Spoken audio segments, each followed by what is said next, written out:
سلام تخطاتلتي مدب يوتيوب channel سينما سمرم نلو بزبلنا يم تصبصبات سبورت حزنا مصينا لنا مكتتالكم بخبر نقدم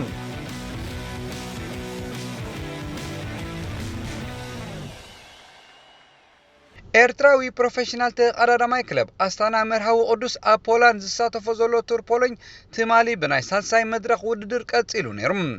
ቱር ፖሎኝ 2019 ኣሰንባዲ ፍጻሜ ድማ ኣብ ታሪኹ ሰኒዱ። ኣብዚ ንመበል 78 ግዚኡ ዝካየድ ዘሎ ቱር ፖሎኝ ኣብ ትማሊ ዝተኣንገደ ናይ ሳልሳይ መዓልቲ ውድድር ቤልጂማዊ ተቀዳዳማይ ክለብ ሎቶ ሳዳል ብጆርክ ላብርኽት ድሕሪቲ ብዙሕ ኪሎ ሜትራት ከይተጓዓዘ ዘጋጠመ ሃንደበታዊ ሓደጋ ህይወቱ ከም ዝሓለፈት ይግለጽ ኣሎ።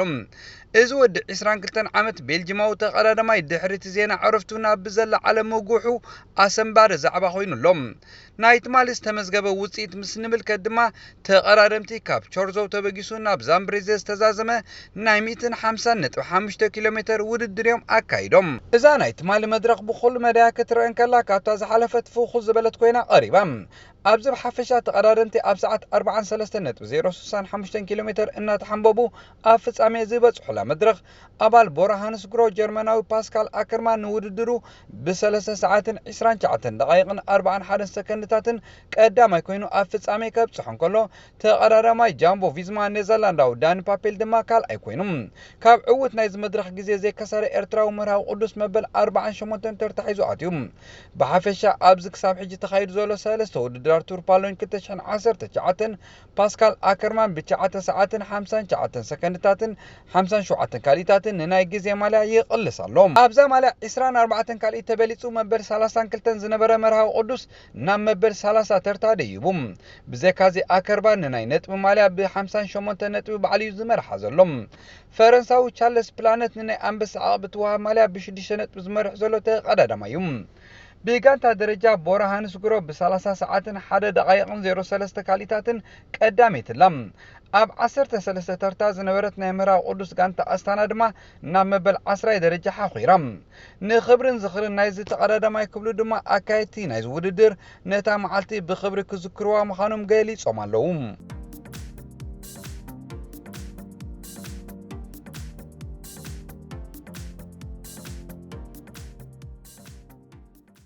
ወዲ 21 ዓመት ሳይሞን ሙሴ ኣብዚ ዋንዚ ኣብ ከተማ ማንቸስተር ዓባይ ብሪጣንያ ይነብር ኣሎ። ንሱ ካብታ ኣብ ኣስመራ 2 ኣወዳትን 4 ኣዋልድን ዝፈረየ ስድራ ቤት ኣቶ ሙሴ ሓደ ኮይኑ ብዝያዳ ድማ ኣብ ሃገርና ኤርትራ ዝነበረሉ ግዜ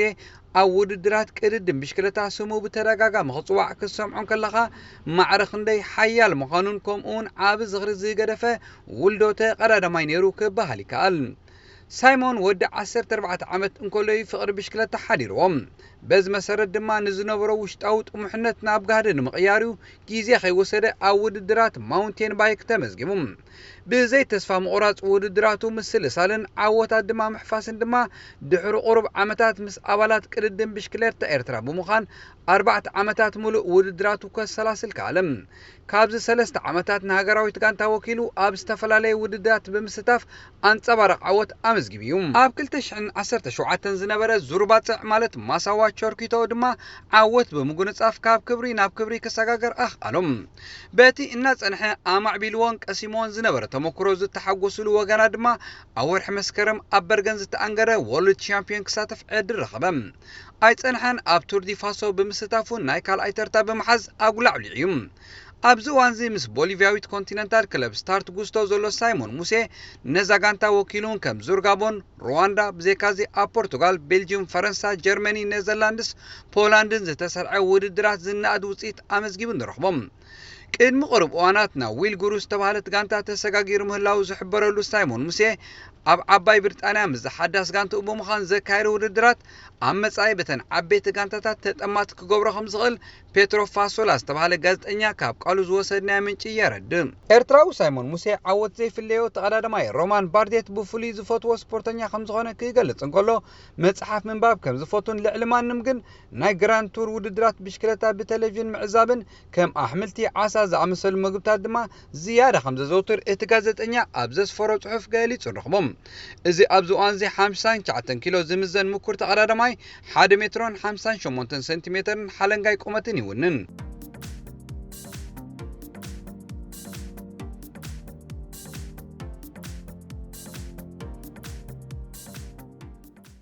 ኣሜሪካዊት ክለብ ፊላደልፊያ ዩኒየን ኣንጻር ዋይን ሮኒ ጻወተላ ዘሎ ዲሲ ዩናይትድ ገጢማ 5-1 ኣብ ዝተዓወተትሉ ንቀዳሚት ሸቶ ዘመዝገበ ኣሜሪካዊ አሌኻንድሮ ቤዶያ ናብ ማይክሮፎን ብምቕራብ ኮንግረስ ገለግበሩም ጎነፅን ናይ ብረት መጥቃዕትታትን ደው ይበል ክብል ረዚን መልእኽቲ ብምሕላፉ ብብዙሓት ተወዲሱም ኣብ ኣሜሪካ ኣብ ዝሓለፉ መዓልታት ጥራሕ ህይወት 29 ሰባት ዝወሰደ ክልተ ናይ ብረት መጥቃዕትታት ተኻይዱ ነይሮም ኣብ ቴክሳስ 20 ሰባት ብሓደ በዓል ብረት ክቁንጸሉ ከለዉ ኣብ ኦሃዮ ድማ ሓደ ዕጡቕ ህይወት ሓፍቱን ኣፍቃሪያን ዝርከቦም 9 ሰባት ብዓረር ክሕልፎም ክኢሉ እዩ ነዚ ተግባራት ብምኽናን እምበኣር ቦድያ ናብ ቅድሚ ማይክሮፎን ቀሪቡ ድምፁ ዘስምዕ ኢንተር ሚላን ብጠባይ ክሰማምዓ ዘይከኣለ ዘሎ ኣርጀንቲናዊ ኣጥቃዓይ ማውሮ ኢካርዲ ንዝበሃል ዘሎ መስርሕ ምስግጋር ክቕበል እንተዘይኮኑ ድማ ናብ ሜዳ ከይውረደት ተሪፎንኦ ዘለዋ 2 ዓመት ጆ ክትሕዞ ምዃና ከም ዘጠንቅቐቶ ይግለጽ ኣሎ ካብ መደባት ናይታ ጋንታ ወፂኡ ዝርከብ ኢካርዲ ዋላ እኳ ምስ ደቂ ጋንትኡ ልምምድ ከካይድ ዝኽእል እንትኾነ ን2 ዓመት ማልያ ከይለበሰ ክትጽንሖ ከም ዘይትጽገምያ ኢንተር ሚላን ትገልጽ እታ ጋንታ ነዚ ተጻዋታይ እትዕድገላ ጋንታ ሓሰው ኣብ ምባል ከም ዘለያ ትገልጽ ላውሬንት ኮሽኔሊ ምስ ቦርዴክስ ክጽዋት ከም ዝተሰማምዐ ይግለጽ ኣሎ እዚ ሓለቓ ጋንታ ኣርሴናል ድሕርቲ ካብታ እንግሊዛዊት ክለብ ብተደጋጋሚ ክወፅእ ከም ዝደሊ ክዛረብ ምጽንሕዩ ሓሳብ ልቡ ሰሚሩ ዘሎ ቦርዴክስ ነዝተኸላኸላይ ንምዕዳግ ዝሰላዓቶ ገንዘብ ድማ 4.6 ሚልዮን ከም ዝበጽሕ ጸብጻባት የረድኡ ኣብ ሜዳ ኢማራትስ 9 ዓመታት ዘቑፀረ ገዲም ተጻዋታይ ዝኾነ ኮሽኔሊ 255 ጸወታታት ኣርሴናል ወኪሉ ከሰላስል እንከሎ ካብዚ 22 ሸቶታት አበርኪቱ ብኣካይቲ እንግሊዛዊት ኣርሴናል ንቆርብ ግዜ ክጸንሕ ክልመን ጸንሐት ተጻዋታይ ሎም ሰሉስ ሕክምናዊ ምርመራ ክገብር ተስፋታት ኣሎም ኣሰልጣኒ ኣርሴናል ኡናይ ኤምሪ ከም ቅያር ናይቲ ተጻዋታይ ድማ ንዳንኤል ሩጋኒ ካብ ጁቬንቱስ ንምምጻእ ቅድሚ ምዕጻው ናይ ዝክረምቲ ምስግጋር ተጻዋቲ ከም ዝጽዕር ሓቢሮሎም ይኹን እምበር ዳንኤል ዘይሰልጦን ተመሲሉ ድማ ካብ አርቢ ላይፕዚግ ንዳንኤል ኢኩፕ ማኖ ክሽንምት ከም ዝኽእል ናይ ቀረባ ወገናት ናይቲ ኣሰልጣኒ የነጽሩ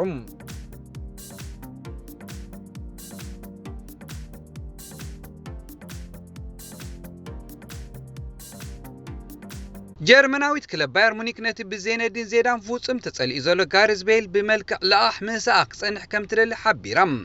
ኣብ ማልያ ናይ ዝሓለፈ ዓመት ስፖርት ቻምፒዮን ዝኾነት ጀርመናዊት ባየር ሙኒክ ውዕል ዘሎ ኣዲዳስ ድማ እንድሕር ባየር ሙኒክ ንማህያ ናይ ተጻዋታይ ክትከፍል ዓቕሚ ዘለዋ እንተኾይና ኣዲዳስ ነቲ ተጻዋታይ ምሳኣ ክጽምበር ከም ዝሰርሕ ቃል ኣትዩላ ይበሃል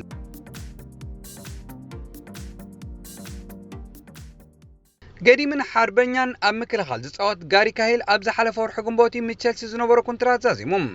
ይኹን እምበር ሓርበኛ ምስ ምዃኑ ተወሲኾ እታ ጋንታ ምሳኣ ክተጽንሖ ድላይ ነይርዋ እዩ ንሱ ግን ኣቕቢፁ እናተባህለ እዩ ዝንገረሉ ኣብ ቸልሲ ዝነበረሉ እዋን ንጽዋዕ ቻምፒየንስ ሊግን ኤውሮጳ ሊግን ብዘይካዚ 2 ግዜ ንኤፍኤ ካፕን ሊግ ካፕን ኣጥዒቱ እዩ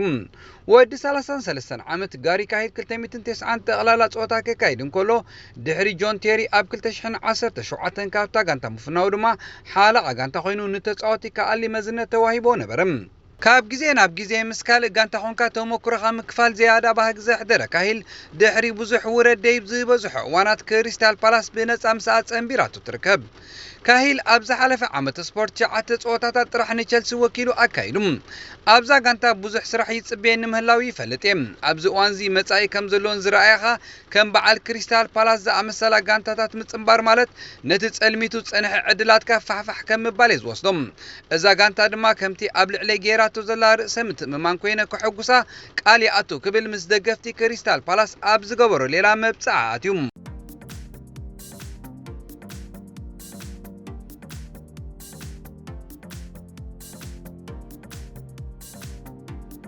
ባየር ሙኒክ ንጀርመናዊ ናይ ክንፈ ኣጥቃዓይ ማንቸስተር ሲቲ ሌሮይ ሳነ ብክብሮሰን ዝኾነ 110 ሚልዮን ፓውንድ ንምዕዳጉ ተቃሪባ ምህላዋ ይግለጽ ኣሎ ባየር ነዚ ሓደ ካብ ዝበለጹ ናይ ክንፈ ተጻወት ኮይኑ ዘሎ ሳነ ልዑል ተገዳስነት ኣሕዲራትሉ ዘላ ስለ ዝኾነ ድማ ካብቲ ሲቲ እትኸፍሎ ደሞዝን እትህቦ ሓላፍነትን ዝዓብን ዘወናውን ናይ 5 ዓመት ውዕል ብምቕራብ ኣብ ሕቑፋ ክትእትዎ ምዃና ዝግለጽ ዘሎ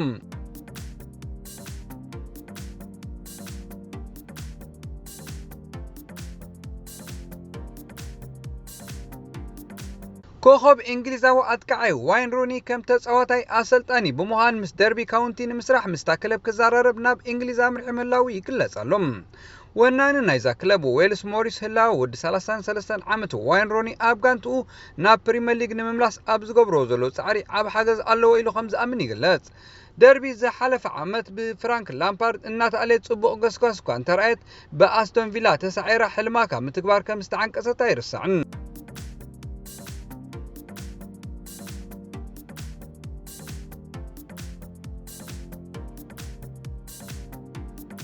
ማንቸስተር ዩናይትድ ሞስኮት ምስግጋር ተጻወተ ዓዲ እንግሊዝ ቅድሚ ምዕጻው ንኣከፋፋሊ ቶተንሃም ክሪስቲያን ኤሪክሰን ንምፍራም ተብተብ ትብል ምህላዋ ተገሊጹም። ቶተንሃም ሓሙስ ምሸት ዝዕጾ ሞስኮት ምስግጋር ዓዲ እንግሊዝ ቅድሚ ምዝዛሙ ነዚ ተጻዋታይ ከተፋንዎ ምስ ዘይትኽእል ዝመጽእ ዓመት ውዕሉ ኣብቂዑ ብነጻ ክሰጋገር ዝኽእል ምዃኑ ኣብ መዋጥር ምእታዋይ ዝግለጽ። ኣቐዲማ 130 ሚልዮን ዩሮ ተሚናቶ ጽንሐ ቶተንሃም ኣብዚ ሕጂ እዋን ብ50 ሚልዮን ፓውንድ ከተፋንዎ ከም ትኽእል እዩ ዝግለጽ።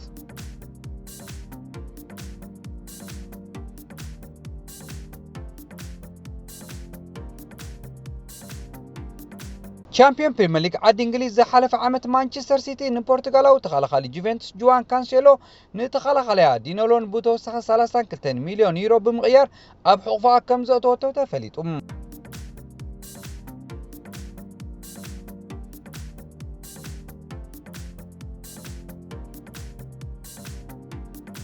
ኣሰልጣኒ ማንቸስተር ዩናይትድ ኦሊ ጉናር ሶልሻየር ሃሪ ማጉዌን ኣንጻር ቸልሲ ኣብ ዝህሉ ቀዳማይ ናይ ፕሪሚየር ሊግ ፀወትኦም ክሳተፍ እምነት ከም ዘለዎ ተዛሪቦም።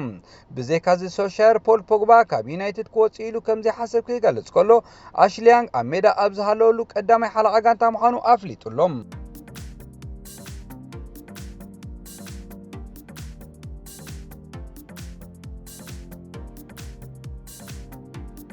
ኤቨርተን ንትስፎ ኢጣልያዊ ኣጥቃዒ ጁቬንቱስ ሞይሴ ኬን ከም ዘፈረመቶ በግዒ ገሊጻ።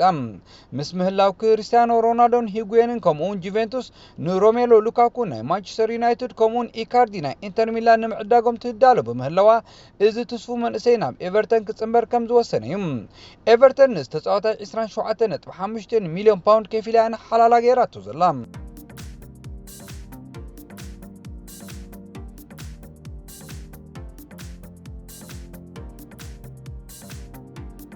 ኢጣልያዊት ክለብ ኤስ ሚላን ኣብዚ ዓመት ኣብ ዝተኻየደ ዋንጫ ሃገራት ኣፍሪቃ ምስ ሃገሩ ዋንጫ ብምዕታር ዝበለጸ ተጻዋታይ ናይቲ ውድድር ዝተሰመየ ኢስማዒል በናሰር ካብ ኢምፖሊ ከም ዘፈረመቶ ብወግዕ ገሊጻ።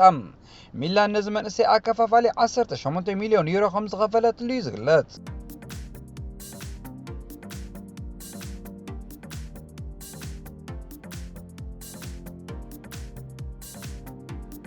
ባርሴሎና ንወዲ 22 ዓመት ተኸላኻሊ ሪያል ቤቲስ ጁኒየር ፍሪፖ ምስ ብቕዓቱ ተራእዩ ክሳብ 25 ሚልዮን ዩሮ ዝበጽሕ መጀመሪ 18 ሚልዮን ዩሮ ከም ዘፈረመቶ ብወግዒ ገሊጻ። ባርሳ ነዚ ቅያር ኣብ ጸጋማይ መስመር ምክልኻል ብዘይመወዳደር ዝጸንሐ ጆርዲ ኣልባ ክኾነ ዓዲጋቶም። ኣብዚ ኣፈሪማቶ ዘላ ናይ 5 ዓመት ውዕል ድማ ናይ 200 ሚልዮን መፍረስ ውዕል ጌራትሉ ምህላዋ ተፈሊጡ።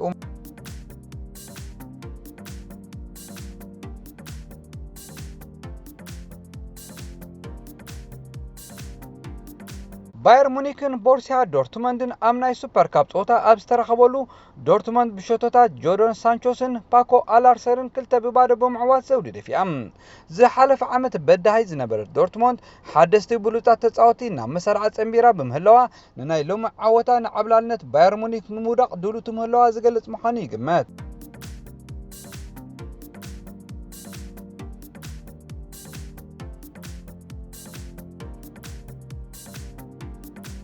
ፓውሎ ዲባላ ናብ ማንቸስተር ዩናይትድ ክኸይድ ከም ዘይደሊ ንወኪሉ ከም ዝሓበሮ ይግለጽ ኣሎ። ንሮሜሎ ሉካኩ ክትውንኖ ዝበሃገት ጁቬ ንዲባላ ምስ ቤልጅማዊ ንምቕያሩ ክሰርሕ ጸኒሓ። እንተኾነ ዲባላ ነዚ ሓሳቡ ድቕ ገይርዎ ኣሎ። ጁቬ ብወገና ገና ነዚ ኣርጀንቲናዊ ምስ ማርያ መንዙኪች ሓዊሳ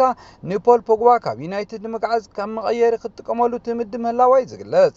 ብዘይካዚ ካብ ነዊሕ ክትሃድን ዝጸንሐት ኢንተር ሚላን ሮሜሎ ሉካኩ ብ80 ሚልዮን ፓውንድ ንምዕዳጉ ማጾ ዩናይትድ ኳሕኩሓ ምህላዋን ዩናይትድ ብወገና ንምንጻጉ ከቢድማ ምህላው እዩ ዝግለጽ።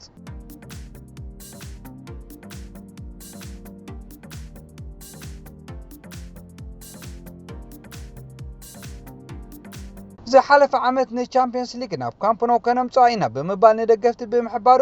ኣብ መወዳእታ ዓመት መዛረብ ማዕከና ዜና ኮይኑ ዝነበረ ሊዮነል መሲ ሎሚ እውን ናይዚ ዓመት መደረ ንምሃብ ማይክሮፎን ሒዙ ኣብ ቅድሚ 99,000 ደገፍቲ ቀሪቡ ነይሩ ንኹሉ ውድድራት ክንዕወተሉ ክንጽዕር ኢና ዝሓለፈ ዓመት ዝበልክዎ ኣይተዓስን ወላውኳ ብመሪር ጣዕሚ እንተዛዘምናያ ንላሊጋ ምዕዋትና ቀሊል ኣይኮነን ምናልባት እውን ንዓወትና ዝግባእ ክብሪ ኣይሃብናዮን ኣብ 11 ዓመት 8 ዋንጫ ላሊጋ ከተምጽእ ቀሊል ኣይኮነን ሎሚ ዓመት ካብ ሕሉፍ ዘፍል የብልናን ንኹሉ ውድድራት ክንዕወተሉ ክንጽዕር ኢና ክብል ካብ ዕረፍቱ ኣቀዲሙ ብሰዓታት ዝተመሰለ ሊዮነል መሲ ኣብ ቅድሚ ኣብ ካምፕ ኖው ዝርከቡ ደገፍቱ ተዛሪቦም ብድሕሪዚ ብዋንጫ ጋምፐር ዝፍለጥ ናይ መዳለዊ ናይ ዋንጫ ጸወታ አንጻር ኣርሴናል ተኻይዱ ባርሳ ድማ 2-1 ብምዕዋት ዋንጫ ዓቲራ ብፍጥነቱ ንተኸላኸልቲ ባርሳ ዘሕመመ ኣቡማያን ቀዳመ ሸቶ ከመዝግብ ከሎ ወዱ ጋንቱ ሚስትላንድ ኣብ ገዛእ ልዳቱ ብዘመዝገባ ሸቶ ባርሳ ተማዓራርያ ጸወታ ክዛዘም ሓደ ደቂቃ ኣብ ዝተረፈሉ ሉዊስ ስዋሬዝ ሸቶ ብምዝጋቡ ባርሳ ነቲ ግጥም ክትዕወተሉ ኺኢላ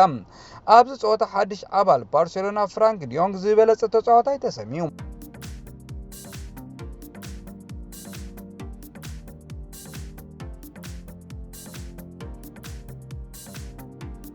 ኮኸብ ተጻዋታይ ዓለምና ኣርጀንቲናዊ ሊዮነል መሲ ኣብ የማናይ ዳንጉኡ ብዝወረዶ ማሴቲ ኣብቲ ክለቡ ባርሴሎና ኣብ ኣሜሪካ ተካይዶ ናይ ክረምታዊ መዳለው ጾታ ከም ዘይከይሽ ተፈሊጡ ካብ ዕረፍቲ ትማሊ ዝተመልሰ ሜሲ ክለቡ እኹል ልምምድን ምድላውን ከይገበረ ጸወታታት ላሊጋ ከይርከበሉ እሞ ኣብ ብቕዓቱ ጽልዋ ከህልዋ ሰጊኣ ምህላዋ ይዝግለጽ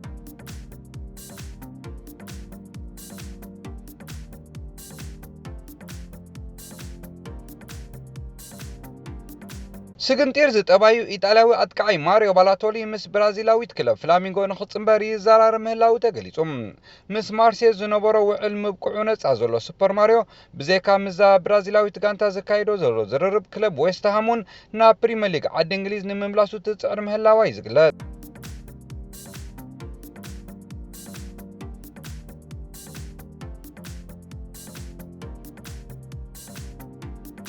ተኸታተልቲ መደብ ዩቲዩብ ቻነል ሲነማ ሰመረም ናይ ሎም መደባትና ኣብዚ ወዲና ኣለና ጽባሕ ብኻልእ መደብ ይረኽበና ሰሰናዩ